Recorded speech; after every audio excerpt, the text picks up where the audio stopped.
Hukuman mati terhadap tersangka pembunuhan berencana Brigadir J, Verdi Sambo, rupanya mendapat penolakan dari Amnesty International.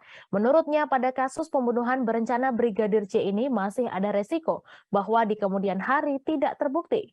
Direktur Eksekutif Amnesty International, Usman Hamid, mengatakan dirinya setuju jika mantan Kadif Propam itu harus dihukum setimpal dan seadil-adilnya. Menurut Usman Hamid, dirinya menolak Verdi Sambo dihukum mati karena hal itu bertentangan dengan martabat manusia, bertentangan dengan konstitusi, dan seterusnya. Ia pun membenarkan bahwa apa yang dilakukan Verdi Sambo jelas bertentangan dengan martabat manusia. Ia pun mengatakan saat ini ada 5 tersangka yang menghilangkan 1 nyawa. Kemudian apakah 5 tersangka tersebut harus dihukum mati semua untuk menciptakan keadilan? Ia pun menyebutkan banyak sekali vonis-vonis pengadilan di berbagai negara yang lahir dari sistem peradilan yang tidak benar, sistem peradilan yang akhirnya keliru memvonis seseorang.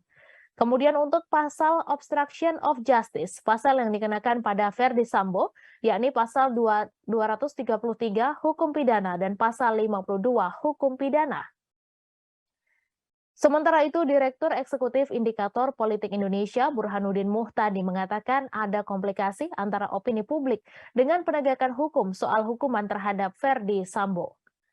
Menurutnya, kasus ini tidak bisa dilepaskan begitu saja dari opini publik. Bahkan menurutnya, kasus ini bisa terungkap lantaran adanya desakan dari publik. Apalagi Presiden juga sampai menyampaikan beberapa kali dan akhirnya Kapolri mengambil sikap. Hal itu lantas yang membuat publik sudah menjatuhkan vonis bahkan sebelum sidang dimulai. Kemudian yang kedua, ia mengatakan jika misalnya kejaksaan karena bukti yang dibawa polisi tidak mampu menunjukkan motif lain di luar dari pengancaman dan pelecehan seksual, sehingga Brigadir J dibunuh, itu juga menimbulkan masalah.